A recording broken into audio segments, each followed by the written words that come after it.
Was there some drama? Was there some drama up on The Voice in this little matchup? What was going on? I would have loved to be a fly on the wall for this one, baby.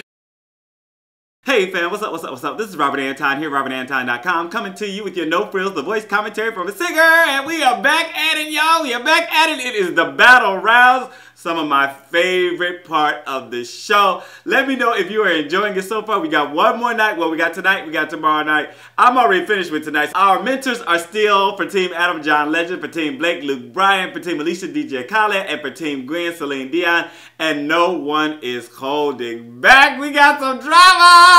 We got some drama tonight, oh my God.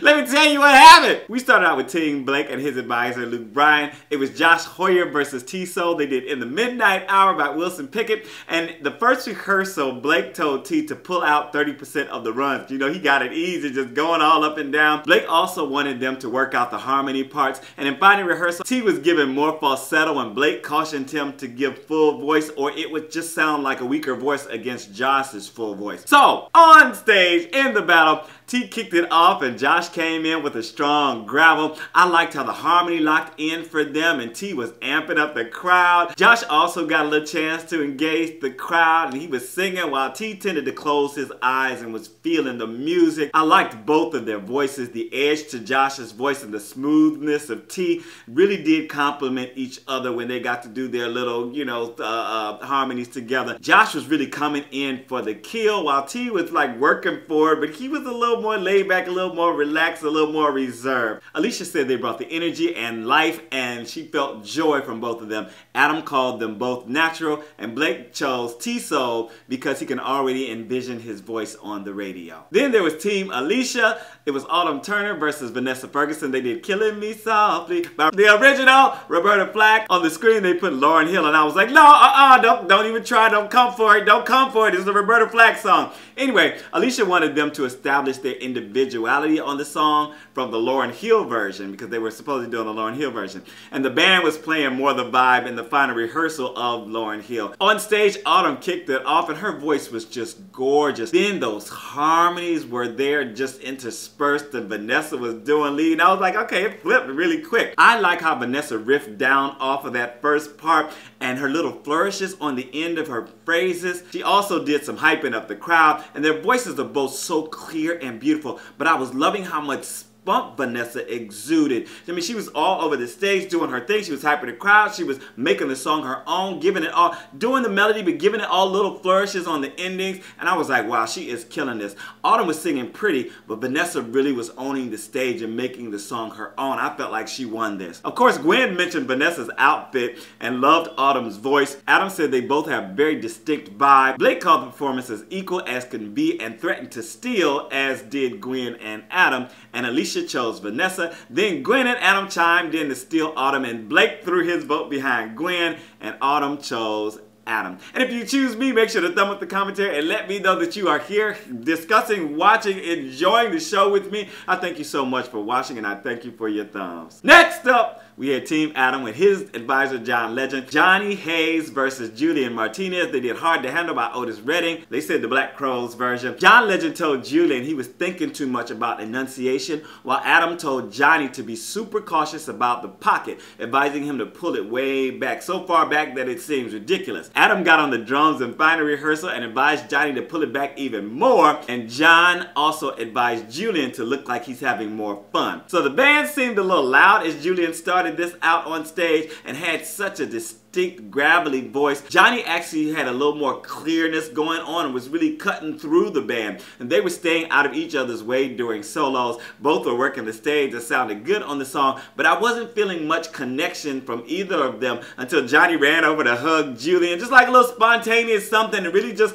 like excited everybody, and then went down on one knee and a little wail, and I was like, okay, he's working this. This is really nice. Blake told Johnny an event goes on when he sings, but said Julien shies away. Alicia said Julien was super lost in the music, but she was split between the two, and Adam chose Johnny, saying that he's really talented and electric on stage. Then there was TeamGwen with Celine Dion. It was Caroline Sky versus Stephanie Rice. They did The First Cut is the Deepest by Cat Stevens, sang by Sheryl Crow. I don't know what's going on here. It's just all these different things they doing right now. Their voices couldn't have been more different in first rehearsal, and Gwen advised Caroline to exaggerate to add more character to her voice, and Celine sang it for her for an example. Celine also sang a part for Caroline and gave me a little Sheryl vibe. I can't even do it right now because I can't hear it because it's so far in the past. Okay, Caroline had stepped up her game in final rehearsal and surprised both of the coaches. She sounded really good and brought a little something extra from first rehearsal. So on stage, they had their own special handshake before they started, and then Caroline got the first shot. She had such a nice, sweet, sexy little voice, which was contrasted by the rasp and deep emotion from Stephanie.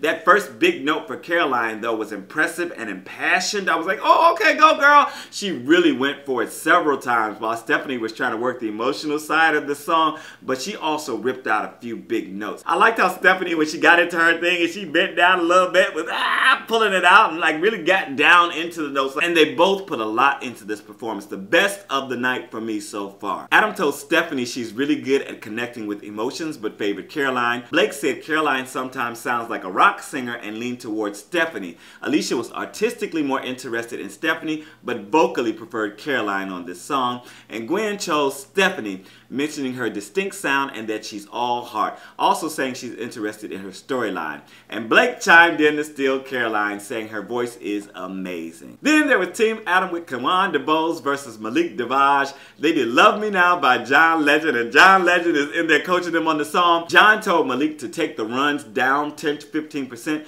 and wondered if Kawan was going to bring like enough power, but he was kind of saving, you know, what we call marking it like in the business. He also told them to get the pronouns right on the song. The coaches weren't really feeling like the guys were prepared for final rehearsal either and wanted them to sync a lot better in their harmony moments. It seemed to get a little tense in the room, you know. I was like, what's going on? Is this real tension or is it like, you know, made up for reality TV? I didn't know what was happening, but it was just very tense. As they started this out on stage, their harmonies were on point and they were very much in sync. Malik hyped up the crowd and started his part of the verse. Kawan followed him on the second part and got the meat of the notes and had his little riffs going on. They both had a lot of stage presence and felt very experienced. Malik threw out his hat on the bridge, and then Kawan went into a very pretty falsetto line. Those last riffs from both of them out of the song were really, really nice. Just, I mean, not even just nice, friggin' great from them both. Blake said he didn't feel like it really came together until halfway through the song. He mentioned Kawan's falsetto and called Malik a great singer, but he preferred Kawan. Alicia said there's true strength in both of their vocals. Gwen complimented them both but preferred the urgency from Malik tonight. And Adam chose Malik, saying he's the person he can work with best moving forward. And I was that, and from some of the things he said and the things that happened, and I was like, was there some drama up on The Voice in this little matchup? What was going on? I would have loved to be a fly on the wall for this one, baby. Let me know what you thought down in the comments. There was a little tension going on. I was kind of liking it actually though. Then we had a montage with TeamBlake. Enid Ortiz won over Valerie Bonzio. TeamAdam Hannah Air won over Sheena Brooke. TeamGwen Troy Ramey won over Josie Bernadette. And in the Pimp Squad, we had TeamAlicia with Hunter Blake versus Jack Cassidy. They were doing Dancing on My Own by Robin. And Alicia sang something for Jack and had me getting chills. Then DJ Khaled told Jack to go to church on it. In final rehearsal, Alicia was again on Jack to really commit and noticed how well Hunter worked the mic. So in the battle, I was surprised that both of them had mic stands, even though neither one of them was playing an instrument. I was wondering why, but okay, whatever. Hunter started this out very sweetly and light with a little head voice in the mix.